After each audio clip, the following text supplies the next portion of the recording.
अस्सलामुअलैकुम, कैसे आप तमाम लोग। उम्मीद है बिल्कुल खैर आफियत से होंगे। मैं आयशा अंदाज़े बयां पर PSL 9 की अपडेट्स के साथ दोबारा आपकी खिदमत में हाजिर हूं।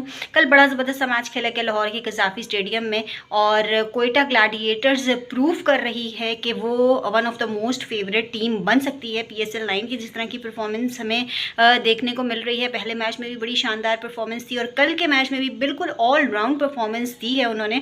फील्डिंग के हवाले से थोड़ी सी तशवीश का इजहार करूँगी मैं, लेकिन फिर भी जिस तरह से रेस्ट्रिक्ट किया लाहौर कलंदर्स की टीम को उन्होंने 187 के टोटल पर, और जिस तरह से ओपनिंग में फ़खर को और साहबज़ादा फरहान को मुश्किलात का सामना करना पड़ा। अगर मैं कहूँ कि पावर प्ले जो होता है वो T20 की जान होता है, लेकिन जिस तरह से रिस्ट्रिक्ट किया है उन्होंने एक स्कोर पर लाहौर कलंदर्स को, वो काबिल तारीफ़ है।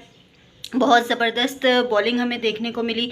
अगर मैं लाहौर कलंदर्स की बात करूं तो हमारे पास लाहौर कलंदर्स में पाकिस्तान नेशनल टीम का एक जो हमारी क्रीम है ना वो उसमें मौजूद है। बॉलिंग अटैक की अगर मैं बात करूं, शाहीन शाह अफरीदी ख़ुद कैप्टन मौजूद हैं उसमें, इसके अलावा हारिस रऊफ़ हैं। लेकिन मुझे नहीं मालूम कि क्या ऐसी वजह है कि इनकी परफॉर्मेंस जो है वो दिन ब दिन बद से बदतर होती चली जा रही है। अगर कल भी मैं बात करूं तो कोई अटैकिंग बॉलिंग मुझे नज़र नहीं आई, रिस्ट्रिक्ट करना मुझे नज़र नहीं आया। फ़खर कल बैटिंग में मुझे स्ट्रगल करते हुए नज़र आए। जहांदाद ने बहुत शानदार बैटिंग की। और अगर हम अपनी नेशनल टीम के हवाले से बात करें तो एक मिडल ऑर्डर में अच्छा बैटर जो है वो हमें मिल सकता है, एक अच्छा ऑलराउंडर की सूरत में वो हमारे पास मौजूद हैं। आज कुछ स्कोर्स की भी बात कर लेते हैं जी। 5 विकेटों से जीती है कोयटा ग्लैडिएटर्स। साहबज़ादा फरहान ने 62 रन स्कोर किए हैं।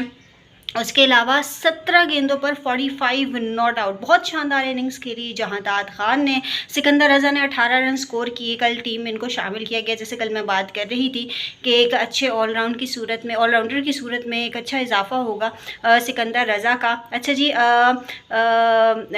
अगर मैं कोयटा ग्लैडिएटर्स की बॉलिंग की बात करूँ तो अकील हुसैन ने बड़ी अच्छी बॉलिंग की है। 4 ओवर्स में 17 रन दिए हैं, 2 खिलाड़ियों को इन्होंने आउट किया है। हसनैन ने भी बहुत अच्छी बॉलिंग की है, 2 विकेटें इन्होंने हासिल की हैं।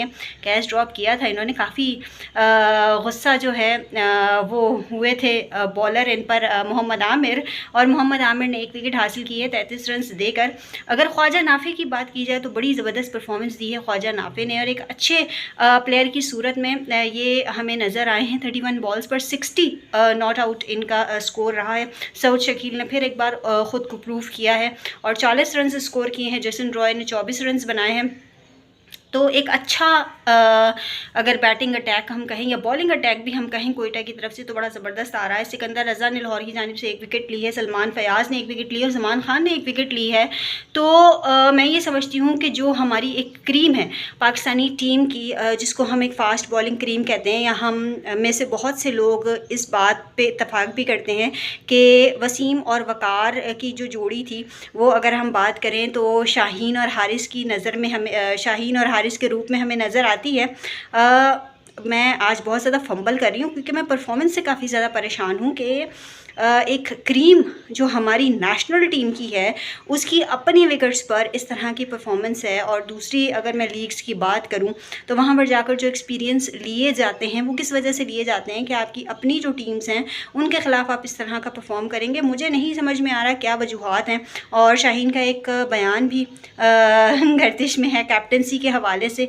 तो ये तमाम चीज़ें जो होती हैं, ये तमाम चीज़ें किसी लीग के दौरान या मैचेस के दौरान आपकी परफॉर्मेंस को काफ़ी हद तक मुतासिर कर सकती हैं, और इन चीज़ों पर फोकस ना करना एक प्लेयर के लिए बहुत ज़्यादा बेहतर रहता है।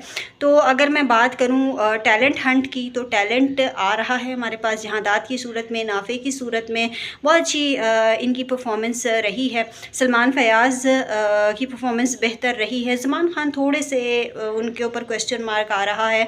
आज जो मैच खेला जाएगा वो खेला जाएगा इस्लामाबाद यूनाइटेड और मुल्तान सुल्तान्स के दरमियान। दोनों बड़ी स्ट्रॉन्ग टीम्स हैं और परफॉर्म करने वाली टीम है।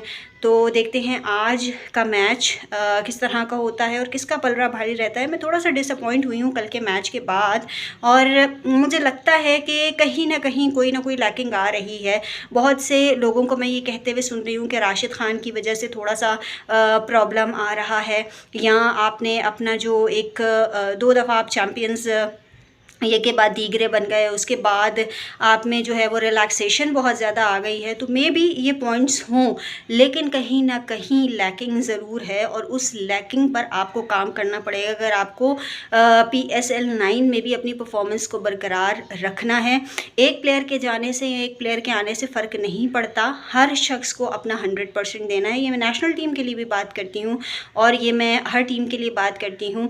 एक जो यूनिटी होती है और एक जो यूनिटी के साथ प्लेयर्स चलते हैं, तो मेरे ख़्याल से वो टीम्स बहुत ज़्यादा कामयाब होती हैं। उम्मीद है आपने चैनल सब्सक्राइब कर लिया होगा। अंदाज़े में को सब्सक्राइब कीजिए, वीडियो को लाइक कीजिए, कमेंट्स कीजिए और अपने दोस्तों में इसको शेयर भी कीजिए।